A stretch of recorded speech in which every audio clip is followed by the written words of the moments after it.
What do you get when you combine the top collegiate sailing teams in the United States and 10 days of high intensity, even cutthroat at times racing? It's the 2019 College Sailing Spring National Championships. The 3 championship series kicked off earlier this week with the College Sailing Sperry Women's National Championship, hosted by Brown University at Sail Newport with support from University of Rhode Island and NISA Conference. Semifinals consisted of the top 36 collegiate women's sailing teams in a 2-day racing qualifier. Today, the top 18 teams from the semifinals hit the water with a clean slate and began their conquest for the 2019 College Sailing Sperry Women's National Championship title. After last year's tie for first place, there is no doubt that we will see some extremely close racing here in Newport. My name is Laura Beigel. I am your host for the 2019 Championship Series, and I am joined in the booth with my co-commentator, John. Introduce yourself, John. Yep, excited to be here in Newport. Great to be back again at College Sailing Nationals. Had a great time the last few years at this event. Awesome. So we are here in Newport, Rhode Island, based down at Fort Adams. Again, our host is Sail Newport. We will be here today through the 31st to bring you live action from the water during these championship series. As I said, today we start with the finals for the Sperry Women's National Championship. This weekend we move into the Laser Performance Team Race National Championship. And last but not least, we will have the Gill Co-Ed College Sailing National Championship. So John, give us an overview on what goes on with the format of racing from women's, and then we can talk about team race and co-ed. Yeah, well, we've got the A's and B's divisions will be sailing different boats, and the A division today will be in the FJs, and the B division are in the Z420s, and they'll race today and tomorrow. We've just finished, we're in race 5 already. Oh, race 5. So in total, for this particular championship, the 2019 Sperry Women's Sailing National Championship, there's going to be a total of 18 scheduled races. Ideally, we're going to make it through all 18, and by the looks of it, I think we will actually make it that far before the racing cutoff time tomorrow. So as you said, there's 2 separate fleets, 18 total races, and that will determine who is this year's champion. Yes, exactly. And we have great conditions, a variety of conditions over the next week and a half. We'll get some southerly and some northwesterlies over the next week and a half. Great forecast. The current's going to impact everything. The current's going to impact the starts, the lay lines, going to impact the downwind legs. It's going to affect the favored side of the course. So the current is going to be great over the next week and a half. And I'm just excited now to see many women who have sailed 3 days in a row already, and they're going to probably, some of them are going to sail the next 8 days going through the team racing and through the co-ed. Yeah, what a marathon, huh? Yes, that's a lot of bruises at the end of that, and about 2 days of sleep probably for those women. Yeah, hopefully not a lot of bruises, but team racing is definitely known to have some pretty violent boat handling at times, so agility is absolutely key. After the women's event, we will move into team racing, beginning first thing with round robin number 1 on Saturday morning. So with the team racing, we've got 2 round robin qualifiers, and then what does the final procession to determine the national championship for team racing look like? We've got some quarterfinals, semifinals, finals. All of that is going to take place on Monday. And then we move into a semifinals that will also be providing coverage for the Gill Co-Ed National Championship. And then into the finals. So, yes. Several days. Yes, we've had an exciting 2 days already, living up to its reputation. The women's semifinals and finals here have been very breezy. 3 of the last 4 years, we've had the windiest conditions right off the bat, and we will have that again the next 2 days. It's going to be very, very exciting. And then going into the team racing Saturday looks exciting as well, so we'll get to see some heavy air team racing activity, and then we'll see what happens next week with that.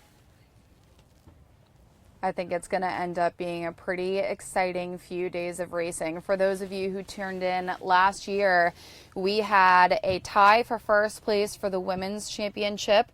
College of Charleston sneaking in at the last minute on the finish for the team race finals. And then we had an absolute, MIT absolutely steamrolled the competition last year, and it was pretty clear on the morning of the second day of finals that they were going to take that win, and it was by a pretty shocking number of 60 points actually. Yeah. It's unbelievable. So in the next couple of days, we're going to get to see all of this unfold. There is not only a lot left to defend, particularly for teams like MIT or the College of Charleston with their team race record, but there's also a lot left on the table for teams that maybe tied for second or third, and they're looking to fight their way back to where they thought they should have finished in the last year. Yeah, absolutely. Yeah, the MIT was spectacular last year. And looking on your screen, you are now looking at race 5 for the A division. Excuse me. That is the Z420s there. That should be the B division going on there. And the current results as they stand right now, after 4 races in the A division and 4 races in the B division, we have GW in first place. Great job by Riley Legault, Aitana Mendegurin, their skippers there. Second is Harvard. Third, MIT Engineers. Fourth, Hobart William Smith, and fifth, Brown. So that's where we're at, folks. We've had 8 races already this morning. This is race 5 that we're looking at now on the drones with. Looks like it's pretty puffy. So at this point, we are just off of the point of Fort Adams, sailing pretty close to the mouth of the Newport Harbor next to Goat Island.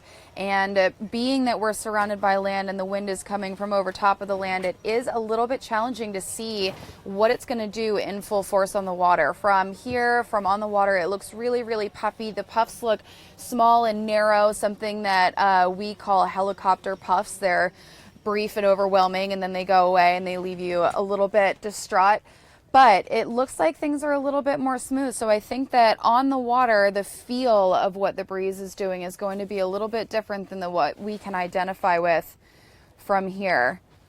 For those of you watching at home, I just placed a link to the results and a link to the rotations in the comments, so you guys can follow where your team is, where your sons, daughters, friends, boyfriends, neighbors, or for those of you who are maybe following someone you don't like.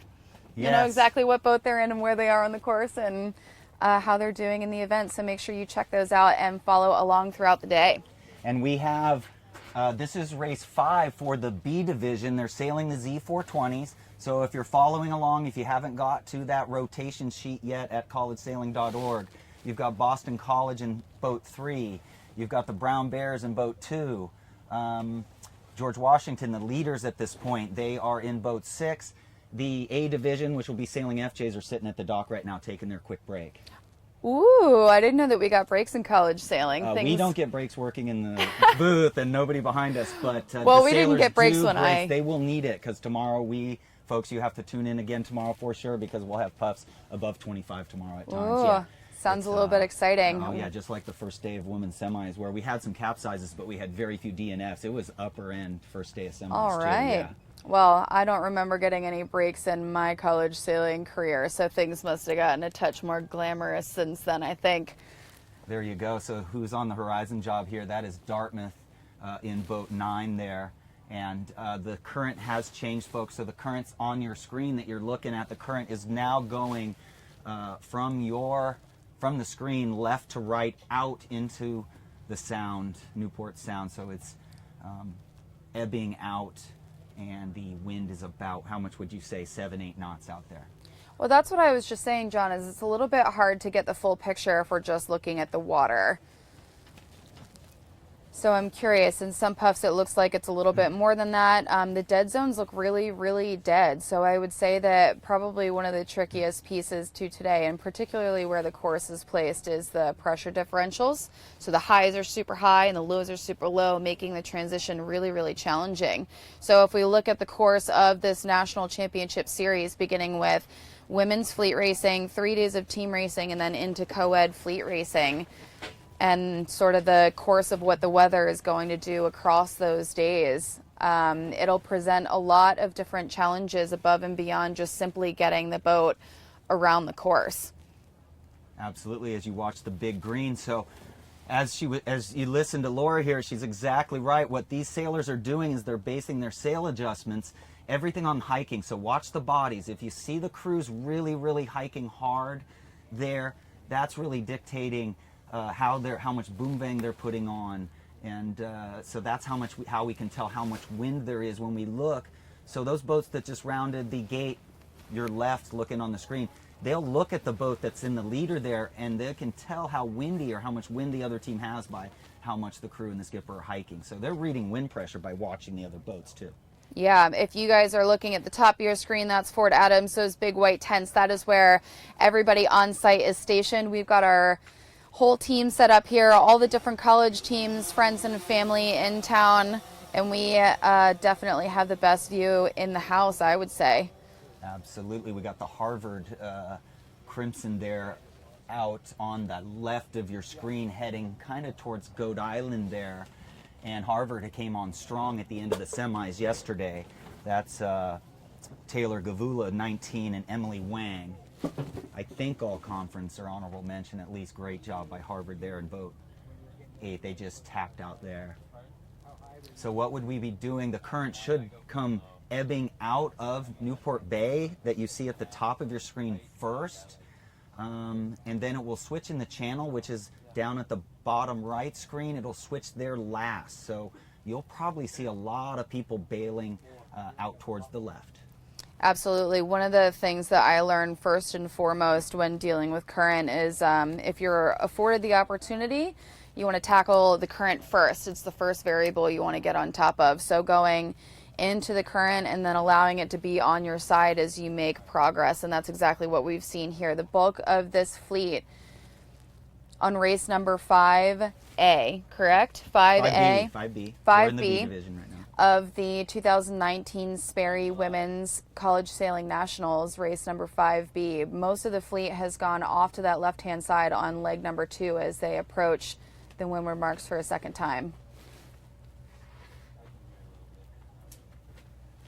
This is just great footage provided here by U.S. Sailing, Degan Media. Very good. It's just so exciting. They're kind of in the moderate 6, 7 to 8 knots. They're hiking hard, but not full hike at all. I think they're really enjoying these conditions because it has been pretty much full hike conditions except for a very brief time yesterday. Pretty dynamic with those differentials, though. The transitions are absolutely crucial.